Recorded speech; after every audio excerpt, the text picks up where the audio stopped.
Welcome to Free Thoughts from libertarianism.org and the Cato Institute. I'm Aaron Powell. I'm Trevor Burrus. Joining us today is Jesse Walker. He's books editor of Reason magazine. He has written on topics ranging from pirate radio to copyright law to political paranoia, and he is author of the books Rebels on the Air, An Alternative History of Radio in America, and the United States of Paranoia, A Conspiracy Theory. Before we get to the meat of the book and your theories about conspiracy theories, how did you get into this topic in the first place? Yeah, well, it's been an ongoing interest going back to my teens in a couple of different ways. The story I usually tell when people ask me that is just that I got interested in the stories that came out in the mid-1970s, the Church Committee investigations and so on, of the real misdeeds of the CIA and the FBI and IRS and so forth. And that while I was looking for books on that, I often found other books on the same shelf whose claims weren't quite as well grounded, but which nonetheless were engaging to read. And so I got interested in both the actual covert action, the history of actual covert action, and the history of the stories that people tell about covert action, and the sort of the imagination around it. And then the other side of that, though, which is a little harder to fit into that, but is also part of the interest, was that as a teenager, we were talking about this a little bit before the show. Some friends of mine got into this game called Illuminati, and these were the friends who are doing all kinds of role-playing games and stuff that I wasn't particularly into myself. But they said, no, you'll like this one. Jesse, it's a card game. It's not a role-playing game, and it's funny, and it's got all those conspiracy things that you enjoy reading about. And, it was genuinely funny. For those who've never seen this game, this came out in the early 1980s, and it had you got to play one of several different conspiracies trying to take over the world, and they had, dental conspiracies and other bizarre things. But it was clearly inspired by this book, actually a trilogy, but it had just been reissued in one volume called Illuminatus by Robert Shea and Robert Anton Wilson, which I also read. And so I got interested in things like the game Illuminati, the book Illuminatus, the Church of the Subgenius, which was sort of a mock religion with elaborate conspiracy theories that was also sort of hitting popular culture around that time in the 80s. And what in this book I call the ironic style of conspiracy theories, which is sort of people who like to play with conspiracy stories, not to believe them and not to debunk them, but to have fun with them. And that has always been part of my sort of interest in the topic as well, because not just because I find it fun, but because I think now there's a whole history of people having fun with it, and that has in turn influenced the history of conspiracy theories. It's a weird feedback loop. It's a whole set of feedback loops, and it's creating an amazing cacophony that's kind of cool to listen to.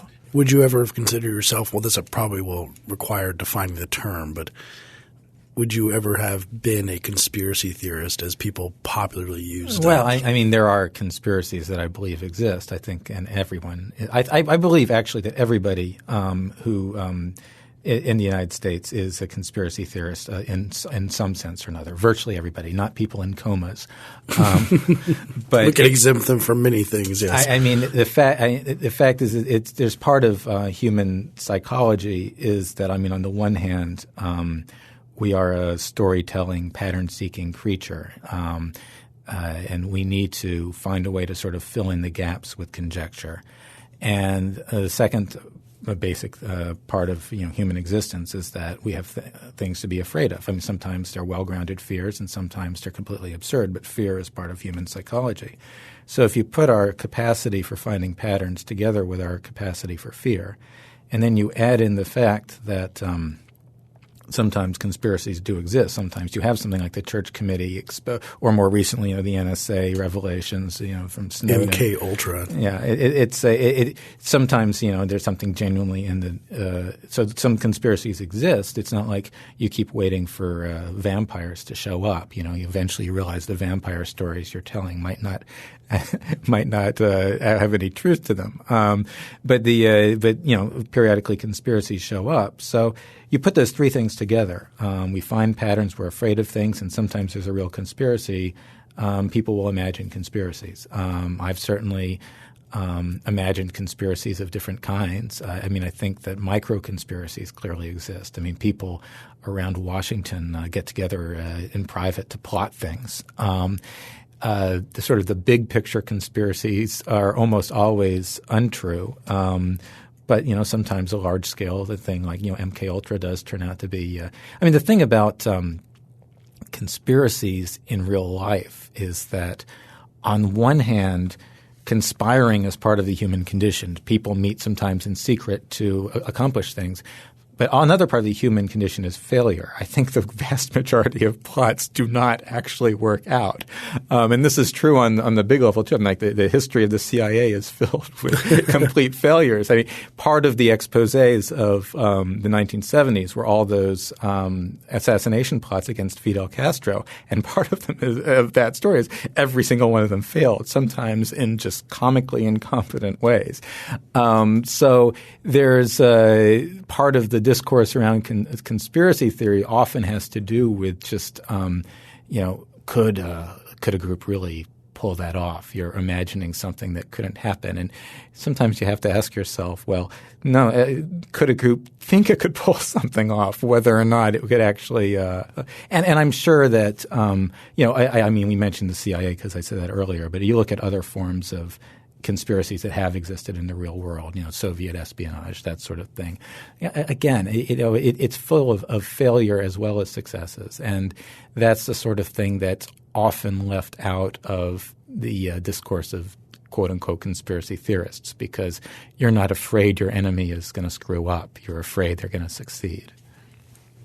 Can we give a definition of conspiracy theory that ropes it off from, say, just plots or schemes or whatever else might not quite fit in there? Yeah, see, I use a very broad definition in this book because when people try to narrow it down, and I've seen lots of attempts, serious scholars trying to say what precisely are we looking at. This often comes up, when you have psychology studies of trying to find a conspiracy theorizing personality type or something like that. And they add all these qualifications that to me don't belong there. And it's rather than sort of roping things off from conspiracy theories, I think it's better to make distinctions among conspiracy theories. You could say small or large, plausible or implausible. I will get into some of the distinctions in the book that I get into about, outside or inside, which direction it's coming from. But to me, if you've got one or more person being alleged to – not more. If you've got more than one person alleged to be acting in secret towards some sort of end, that you're talking about a conspiracy. Now, if it's a conspiracy to go out and get lunch, who cares, right? But it's I try to do this sort of very broad definition for a few reasons. One is that one of the categories of conspiracy that I talk about it here is the idea of the benevolent conspiracy, and that gets left out a lot because people put in this stricture of they've got to be plotting to do something evil or illegal. But I think that these idea of benevolent conspiracies actually influence a lot of the evolution of other conspiracy theories. They're part of the picture that you should be looking at.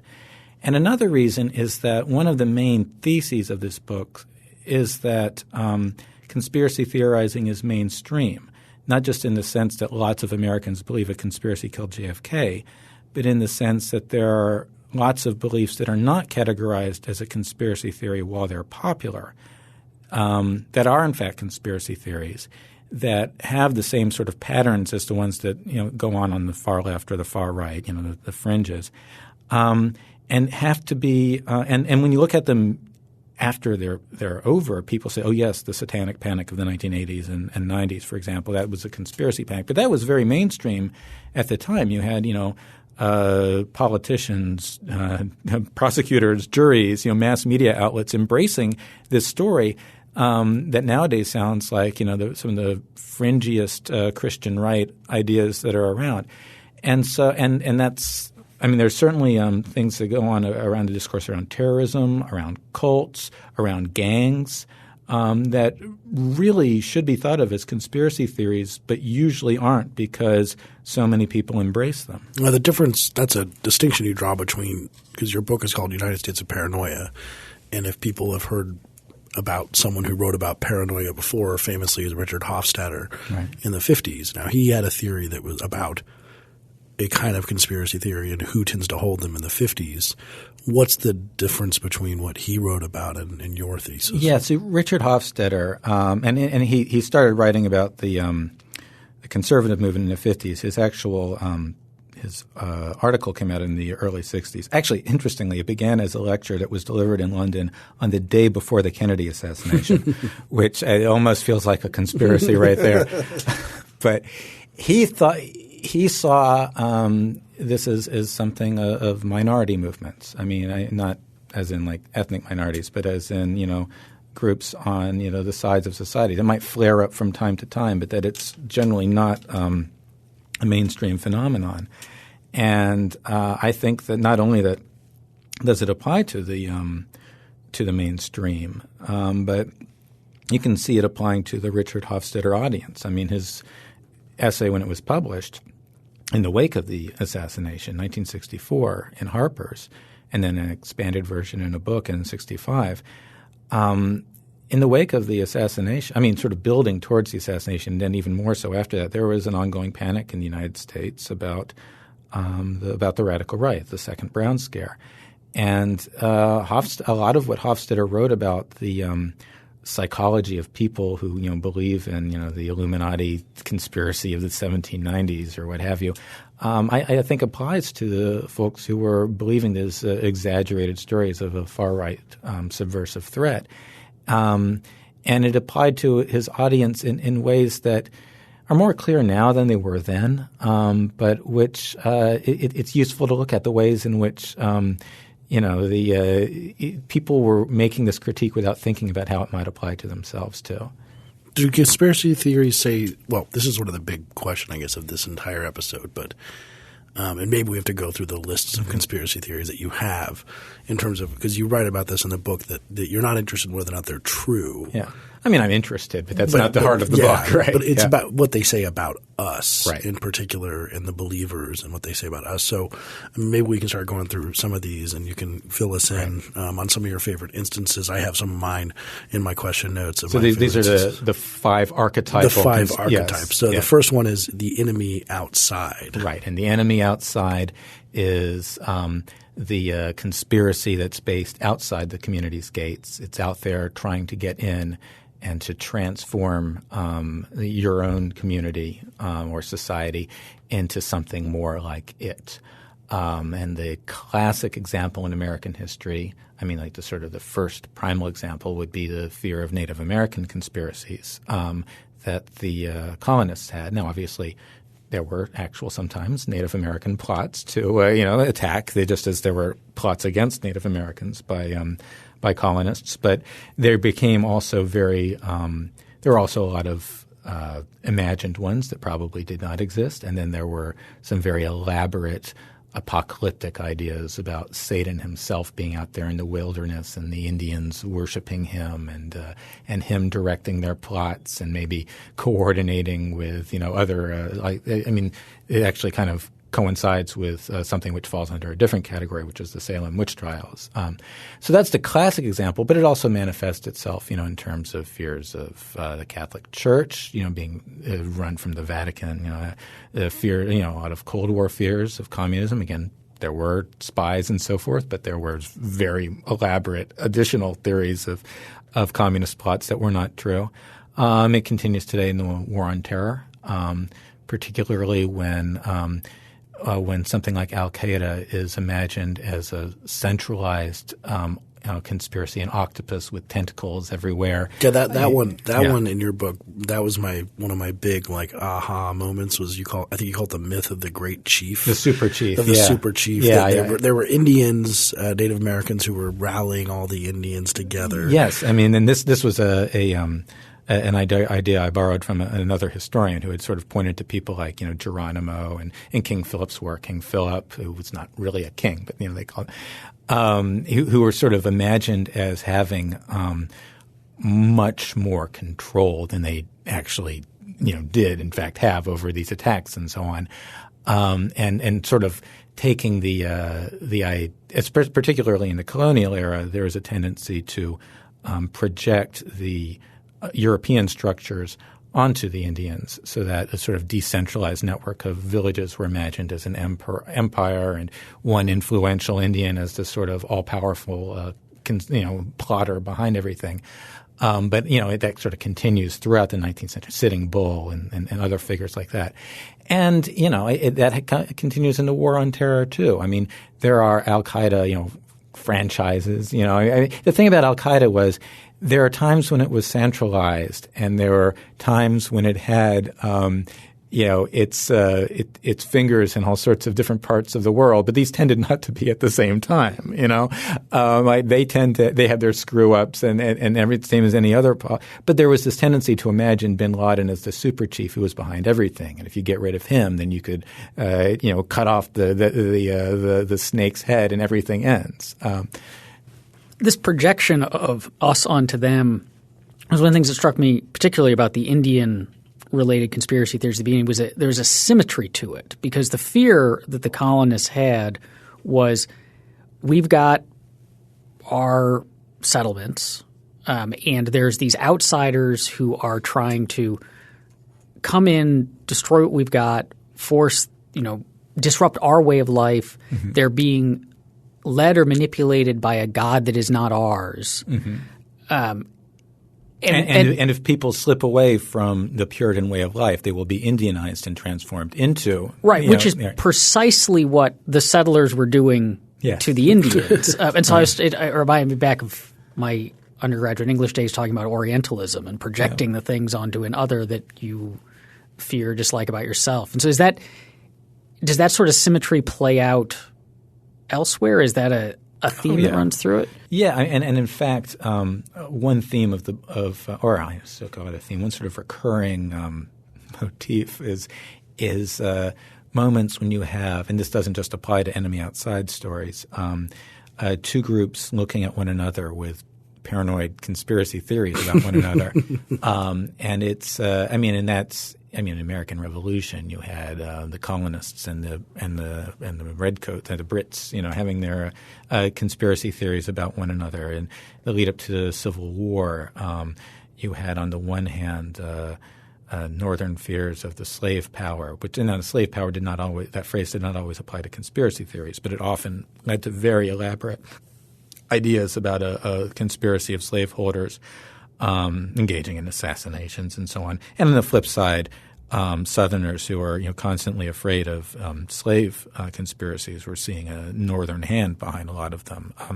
Well, you do write about that in the very beginning of your book. You mentioned the assassination attempt on Andrew Jackson, of which the gun misfired twice, but there was 20 years of conspiracy theories behind that in terms of what you were saying, I think, for the slave power. Then people would cite that as one of their blows against it. Now, in that case, of course, and one thing I talk about in the book is this sort of burst of conspiracy theorizing. I mean, Jackson himself thought that, the senator that he was, at odds with was behind it. The guy who pulled his gun out, and it was, if I remember correctly, he shot once, it didn't work, and he pulled another gun out. Yeah, and it was point blank. And that led some people who are anti-Jackson to say, I don't think the phrase false flag attack existed back then, but that's what they were accusing him of. They said that Jackson must have hired this guy himself in order to make himself feel strong, and have the sympathy for him. Or this guy just needs a different gun dealer. Yes, that I think might be a better.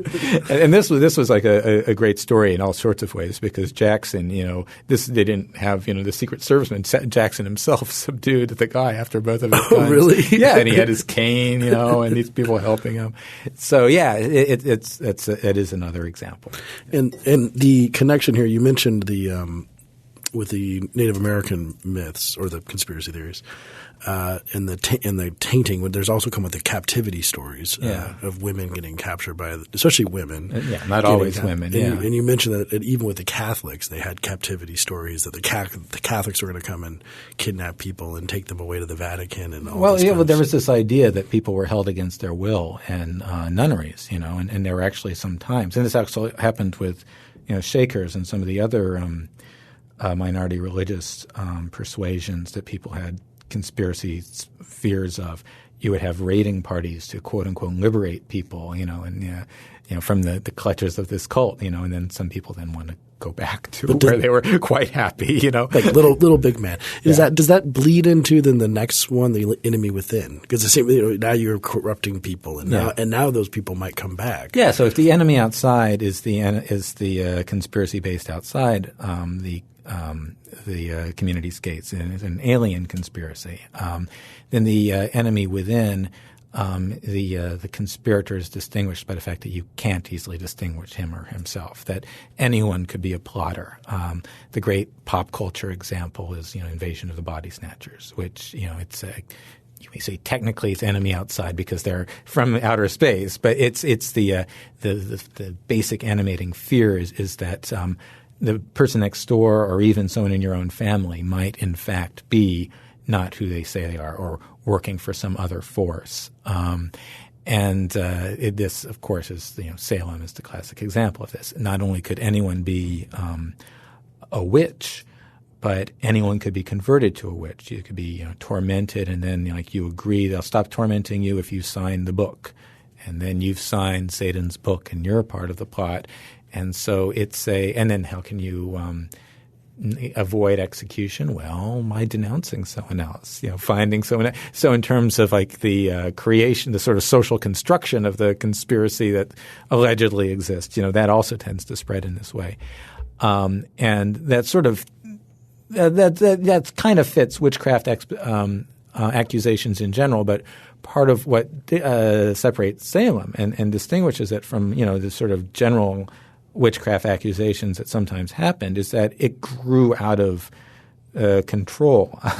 I mean, under the standard procedures in New England courts in the 17th century, someone could accuse someone else of being behind their cow's illness or something like that. But this is difficult to prove in court, right? I mean, people believed in witchcraft, but they had some sort of a working tort system. So and the tendency of the authorities was to not want this kind of thing to be constantly going on. But with the Salem, with the what happened in Salem in the 1690s was there was this. Well, one thing was the sort of fear of subversion. I mean, this was coming, on the wake of another Indian war and the fractured society. But you had, and so the state actually sort of got into the business of pointing its fingers and making it much easier. And then it kind of got out of their control, and you started having prominent people being accused, and the wives of prominent people. And that's when you start having some second thoughts coming into the minds of some of the prominent Puritans who had previously been cheering this on. And this is another thing where you can see kind of parallels with more recent things. I mean, if you look, I mentioned earlier the Satanic Panic of the 80s and early 90s, and actually larger than that is sort of a tendency to see child abuse often where there wasn't good evidence for it. And then one person, who had as a prosecutor down in Florida participated in this was one Janet Reno, who then comes up to become Attorney General in Washington, D.C. Those fears sort of helped feed, her poor decision-making, during the Waco raid, because she thought she was told that children were being abused at the Mount Carmel compound. But also then the idea of the satanic conspiracy, meanwhile, had leaked into the fringes so that some of the people who were trying to claim there really were tunnels at the McMartin Daycare Center and that they're trying to keep those stories alive. I mean, these stories of these daycare centers where apparently they would have satanic rituals and abuse these underground kids. And so on. Yeah, we're also aiming these accusations at Janet Reno. So it's very interesting to watch the way these stories leak into new social contexts or cultural contexts where they're then adapted sometimes to very different uses. And that's part of how these archetypal stories, I guess we've talked about two of them now, kind of evolve, is that one group gets its hands on it, but their needs for that story are different. So the scaffolding, the basic sort of framework of the story may stay the same, but the villain's identity and or goals could change. Now, the Red Scare, of course, I mean, we have the Crucible as actually, Arthur Miller's The Crucible being a direct parallel, but that would be a classic one. And you talk about one of my favorite movies for especially because you mentioned Invasion of the Body Snatchers. And one of the things here is that was the kind of movie where both the left and the right could say it was about the other side. Right.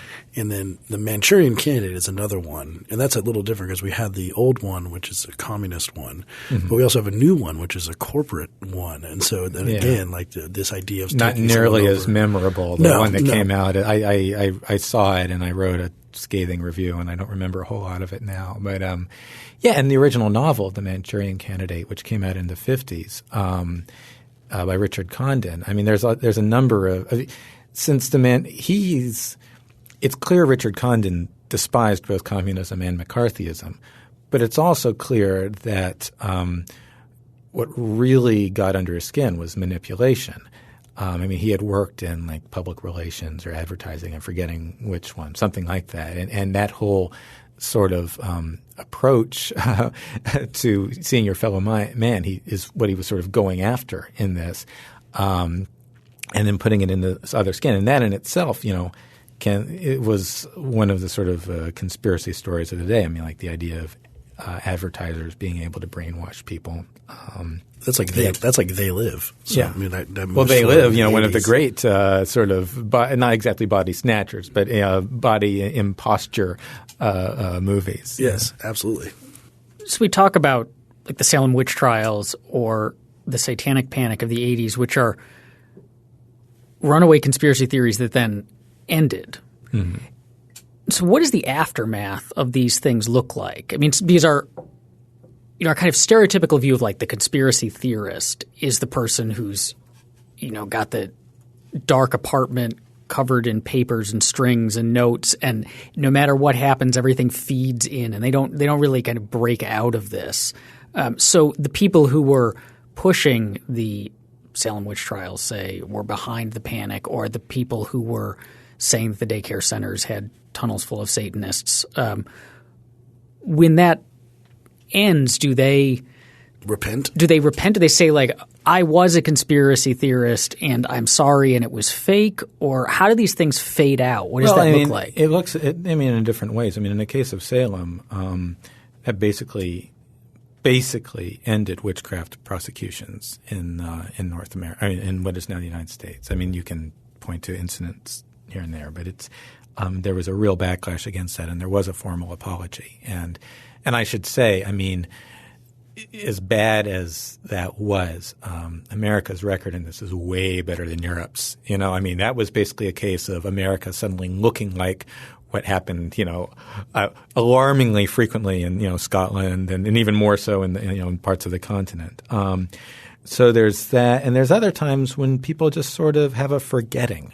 You forgot that this thing happened. When I mention the Satanic Panic as an example, people will say, unless they're really young and don't remember it, people will say, oh, yeah, that's a good example. That was kind of crazy. But that's not something people – unless they have a loved one who's still in jail, that's not something that people usually think about. And people may vaguely remember sort of, oh, yeah, people got kind of upset about heavy metal bands in the 80s, but it's not something that when we talk about the history of the 1980s, it's not usually one of the first things people mentioned, even though it was a pretty big part of American culture at the time. I mean, and one that left a real mark. Dungeons and Dragons too, I think, was about the time that got implicated in. Well, Tipper Gore wrote a book called, I think it was like Raising PG Kids in an R Society or something like that. And she had a whole section on of course, Tipper Gore is infamous for the PMRC, like for the whole the fears parental advisory. Right, what was going on in popular music. But she had a whole section on role-playing games, and she used as a big source like this group called Bothered About Dungeons and Dragons, accusing it of having this these occultist elements, and it's and just basically just mindlessly repeating what this very nutty group was saying. And this is just – I mean, this was not a book that was sort of treated as like, the way we would think of something coming from Pat Robertson, I mean, it was – I mean, lots of, sort of culturally hip people didn't like Tipper Gore because of, they remember, the hearings with Frank Zappa and so on, challenging her.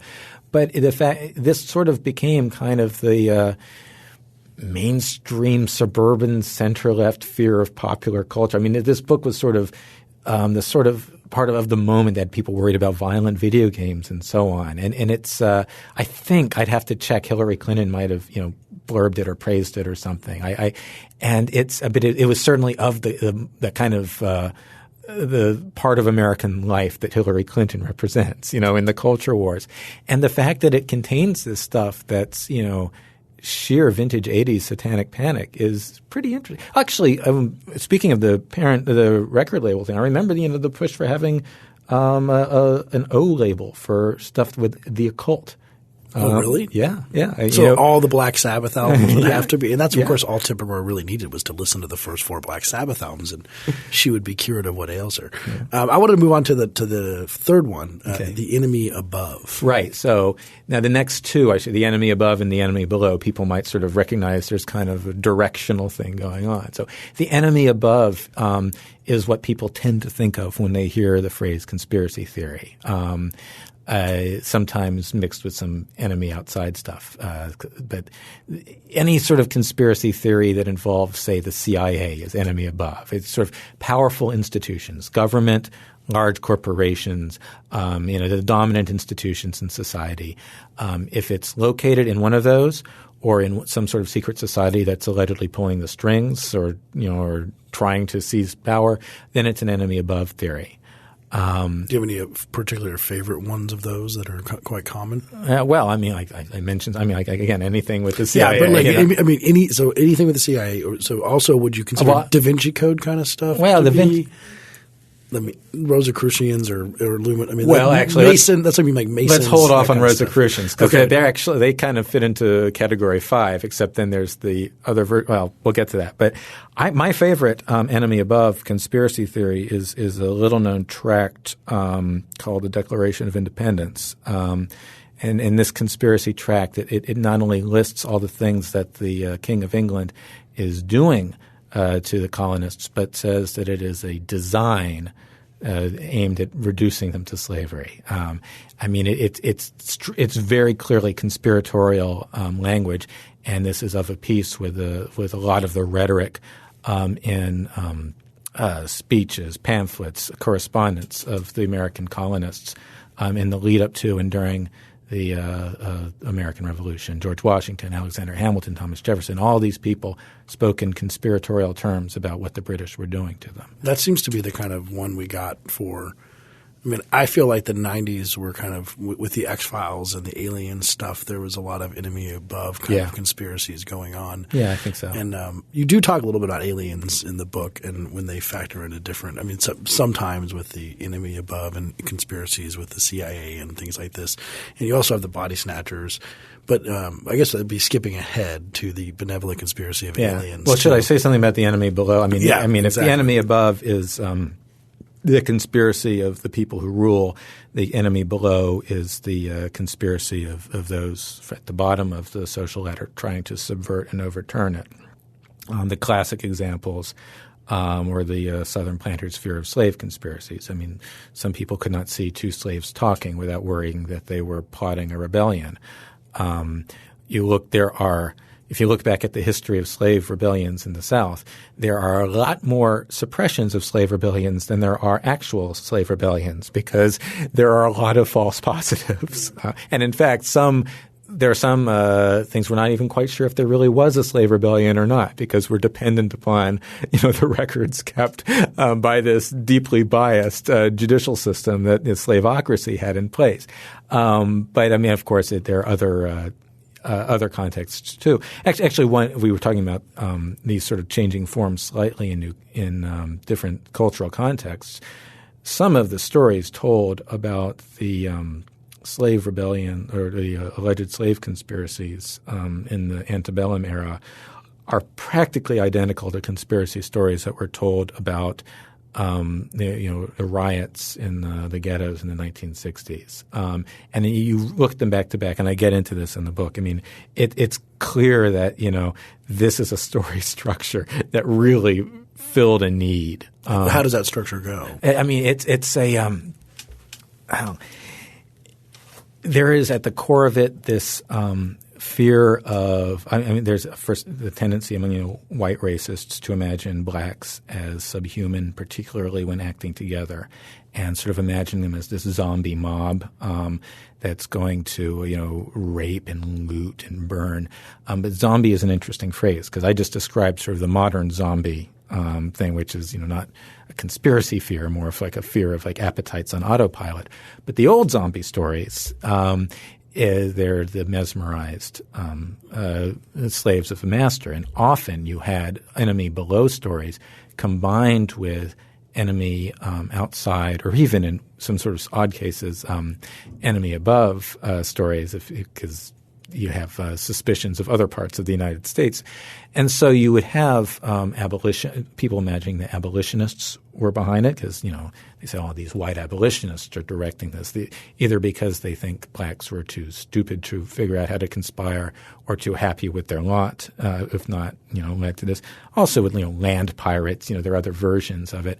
And then, in the 1960s, you would have some of, very similar narratives about what, the looters and so forth were going to do and what they were being promised by communist conspirators. By LBJ thought that communist we're not just talking about the John Birch Society here. Lyndon Johnson was pressing his attorney general and the FBI to come up with evidence that the communist bloc was behind the riot. So it's – but not only is there these sort of parallels of the broad structures of the stories, but even sort of elements of some of the sexual fears, the idea that people were being rebellious slaves were being promised, white women for their that's a constant theme in American history, yes. And it's not just like the constant sort of fear of, the black man raping the white woman, which is, again, a big part of, American racist folklore. But this idea of it being promised as a reward, this is going to be part of your loot, when we've overturned it. And actually, I mentioned, sort of the enemy outside being put in there. This is one of those things that people just forget or don't think about because it's so bizarre to conceive of. But in the South in the 1940s, there were rumors that, there were these black clubs that were plotting rebellion that were in league with Hitler, so-called swastika clubs, and that Hitler had promised, the black Southerners control of the South after he won World War II. Now, what we know about Hitler is the most bizarre, implausible, puts it mildly. But this was a rumor in the South in the early 1940s. And there was another version where the enemy outside was Japan. There was another version where it was Eleanor Roosevelt. Curious about the role that these it's either categories or archetypes play in conspiracy theorizing. So is this these five categories, was this like – so there's a whole bunch of conspiracy theories and here's a way to divide them up. Yeah. Or is there something powerful, like medically powerful about these five archetypes such that they kind of draw conspiracies to them so that, we have – some sort of conspiracy gets going and then it coalesces towards one of these things? And this kind of becomes clear with what I was just saying in terms of combining the enemy below and enemy outside. There are all sorts of overlaps and crossbreeding. This is sort of and I'm very explicit about this in the book. This is sort of a way of organizing the topic. I think that there are stories that kind of attract new suspicions to them. Stories within these archetypes, as I was just describing, like with the riot theories resembling the old slave conspiracy theories.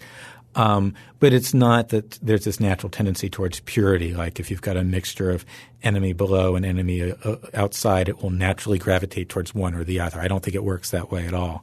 And I think that although I do think that there are certain sorts of stories that are more likely to be paired. And also sometimes a story will shift from one archetype to another over time as suspicions change. So that you had the John Birch Society in the 1950s having an enemy outside story about communism. And even when you have suspicions that Eisenhower is part of it, the headquarters are in Moscow.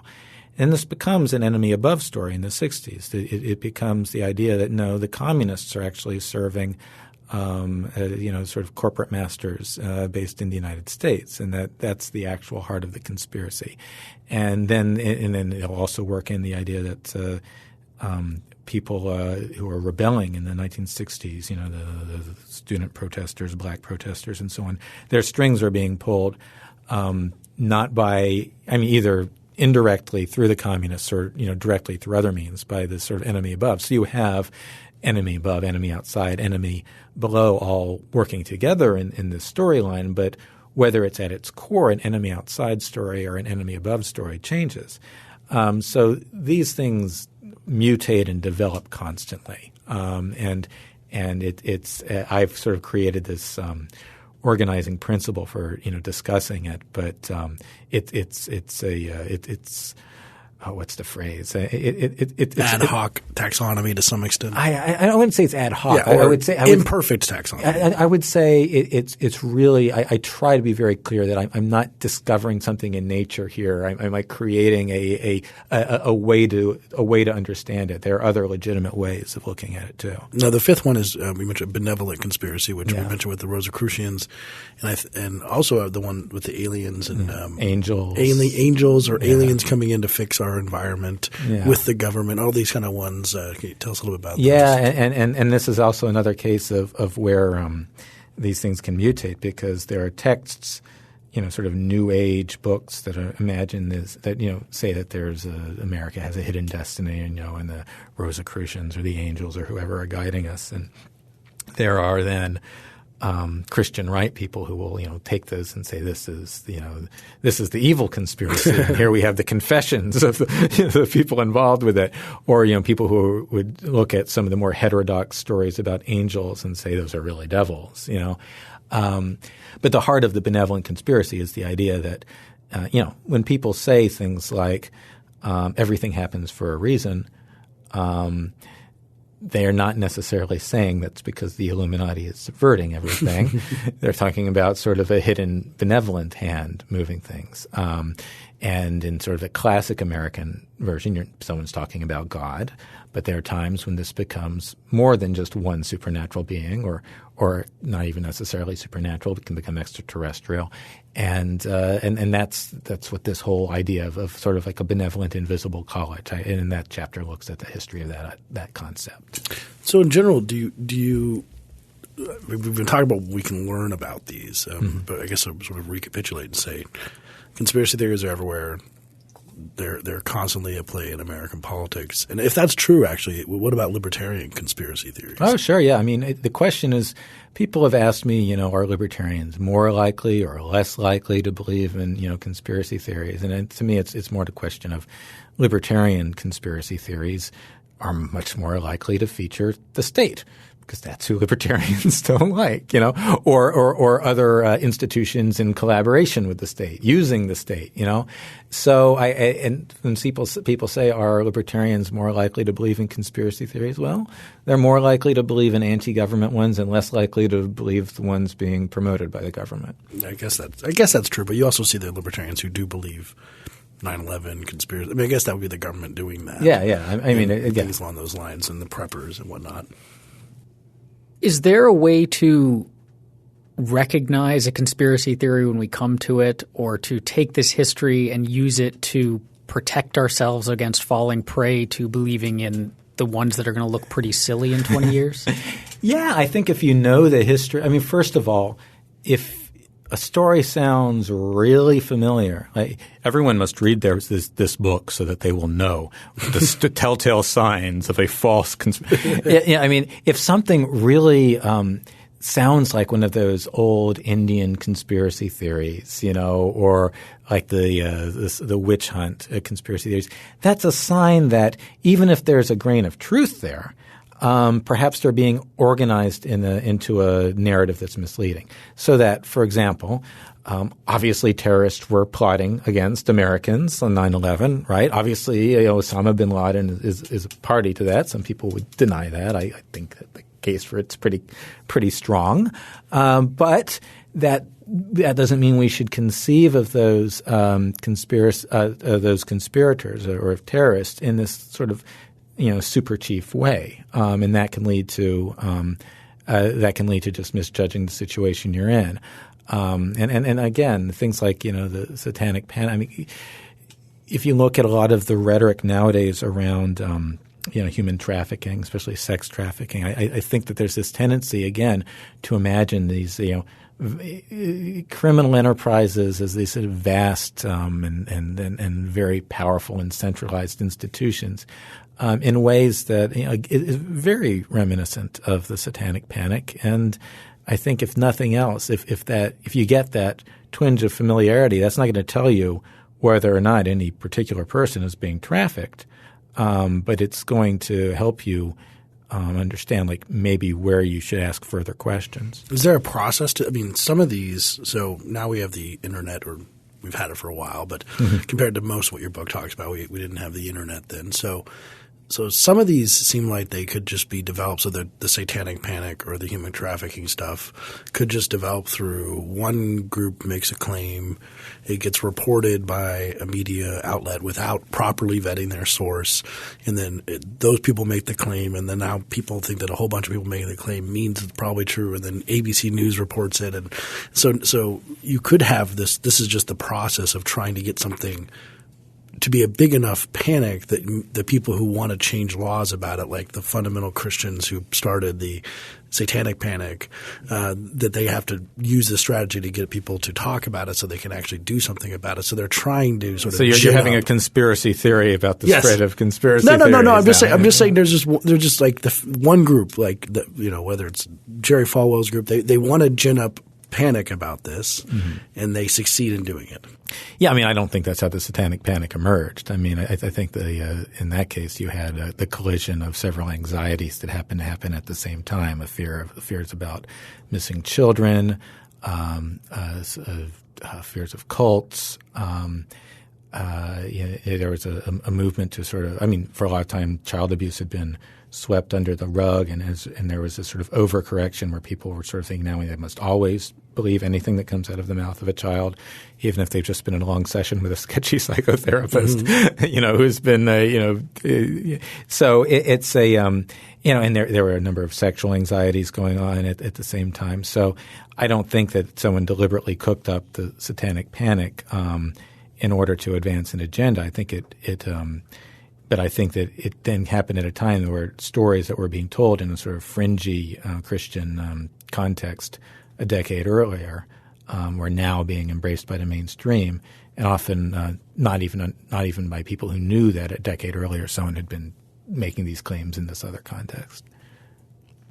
So looking at our world today, are there things accepted as conventional wisdom right now, or at least not dismissed as conspiracy theories, that you think stand a good chance of being seen as them later? Yeah, I mentioned the sex trafficking. I think a lot of that is going to be looked back with embarrassment now. I mean, we're having kind of a rerun right now of a lot of the white slavery stories that were told about coerced prostitution a century ago, and it's actually now we're at this point where even though even people who are susceptible to believing some of the more odd and exaggerated claims about sex trafficking right now are, they would look back at the white slavery stuff as well. Of course, that stuff was nuts because it was done in this language of, the progressive era and earlier. But I think that's one example. And then broader, I mean, I don't know how long whether this is something that we'll ever sort of recover from, but all of our discourses around minority religions, and what get called cults, often fall into this. A lot of our discourse around gangs, I mentioned that earlier, but it's important. All sorts of crime stories, people imagine things being organized. I mean, stuff that gets forwarded to you about, the secret symbol. I mean, gang initiations and stuff. There's this sort of very pulpy imagination that gets imposed on.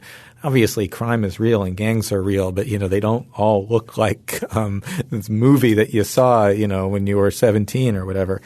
But that's been so current. I don't know if we'll ever get past it. And then with terrorism, I don't think fear of terrorism itself is going to go away, because terrorism is going to. But we'll eventually. There's always going to be some sorts of terrorism, but I think that some of the more specific fears that are going through the American culture right now may be viewed in the future the way we now look back at the stories told about Japanese Americans during World War II, that sort of thing.